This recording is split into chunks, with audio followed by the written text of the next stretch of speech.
માંડવી તાલુકાના સિરવા ગામે ખોટી ઇન્સ્ટાગ્રામ પર આઈડી બનાવી અને ચલણી નોટોના વિડીયો મૂકી છેતરપિંડી કરતી ગેંગને પોલીસે પકડી પાડી હતી અને તેમના કબજામાંથી 1 લાખ રૂપિયા રોકડા મળ્યા. ત્યારબાદ તેમના ઘરની ઝડપી લેવામાં આવતા તેમાંથી પણ 60,000 રૂપિયા મળી આવતા કબજે લઈ અને કેટલાક નંબરો પર આ વિડીયો શેર કર્યો છે તેની પૂછતાછ શરૂ કરી.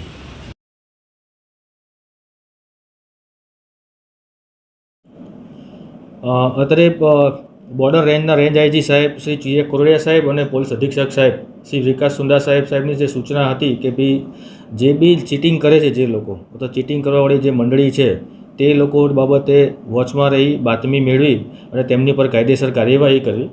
આ બાબતે LCBના સ્ટાફ એ માંડવી પોલીસ સ્ટેશનના વિસ્તારમાં પેટ્રોલિંગમાં હતા.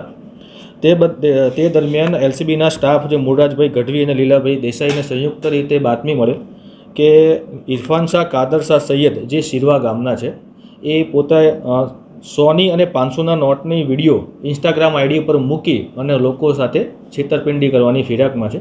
જે બાતમી અનુસંધાને તેઓ વોચમાં રહ્યા અને આ ઇરફાન શાહ કાદર શાહ જે છે એ મળી આવે અને એમના મોબાઈલમાં સૈયદ ઇરફાન શાહ નામનું ઇન્સ્ટાગ્રામ આઈડી ચાલુમાં હતું અને તેમની સ્ટોરીમાં ભારતીય ચલણી નોટો 500 અને 100ના બંડલોના વિડીયો હતા અને એમનું વોટ્સએપ ચેક કર્યું તો એ વોટ્સએપમાં અલગ અલગ નંબરો ઉપર તેમણે આ બંડલોના વિડીયો શેર કરેલા. જે બાબતે તે એક એક્ટિવા પર બેઠેલા જે નંબર પ્લેટ વગરનું હતું તેની ડેકી ચેક કરી. તે ડેકીની અંદર એ 1 લાખ રૂપિયા 500ની નોટોના બંડલવાળા મળી આવે અને એ બાબતે વધુ તપાસ કરી એના ઘરમાં ઝડપી કરી ત્યારે 100ની નોટોના બંડલવાળા 6 એટલે કે 60,000 ટોટલ 1,60,000 રોકડા રૂપિયા તથા સોનાના બિસ્કિટ જે પીળી ધાતુ જેવા લાગતા હતા એ 4 નંગ મળી આવે અને જે ખરેખર ડુપ્લિકેટ સોનાના બિસ્કિટ હતા.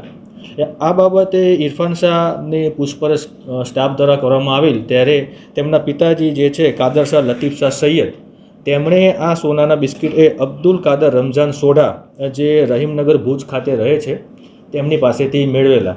એટલે આ બાબતે માંડવી પોલીસ સ્ટેશનમાં ગુનો દાખલ કરી અને કાયદેસર કાર્યવાહી કરવામાં આવી અને સત્વરે તપાસ હાથ ધરી અને જે ત્રીજો આરોપી છે અબ્દુલ કાદર રમઝાન સોઢા તેની તપાસ કરતાં તે મળી આવેલો અને તે મળી આવ્યો તેની પાસેથી પણ બીજા 10 સોનાના ડુપ્લિકેટ બિસ્કિટ મળી આવેલ છે. જે બાબતે હાલ કાર્યવાહી ચાલુ છે અને 2 આરોપીઓ અટક કરેલા છે અને તેમની તપાસ હાલ ચાલુમાં છે. આરોપીઓ વિરુદ્ધ અગાઉ કેટલા કેસ નોંધાયેલા છે? આરોપીઓનો ગુનાહિત ઇતિહાસ છે. એ અલગ અલગ ચીટિંગના ગુનાઓમાં, મારામારીના ગુનાઓ અને અપહરણના અલગ અલગ ગુનાઓમાં એ લોકો સંડોવાયેલા છે. એટલે એમને ચીટિંગ અને શરીર સંબંધી ગુનાઓની એ લોકોની હિસ્ટ્રી છે. કેટલા લોકોને જે શિકાર બનાવવાના હતા પોલીસે કાર્યવાહી દરમિયાન હાલ તપાસ ચાલુમાં છે. જે પ્રમાણે જેને લોકોએ ભોગ બનાવ્યા છે અથવા બનાવવાની કોશિશ કરી છે અથવા જેનો સંપર્ક કરવાનો પ્રયત્ન કરેલો છે તે તપાસ દરમિયાન જણાઈ આવશે.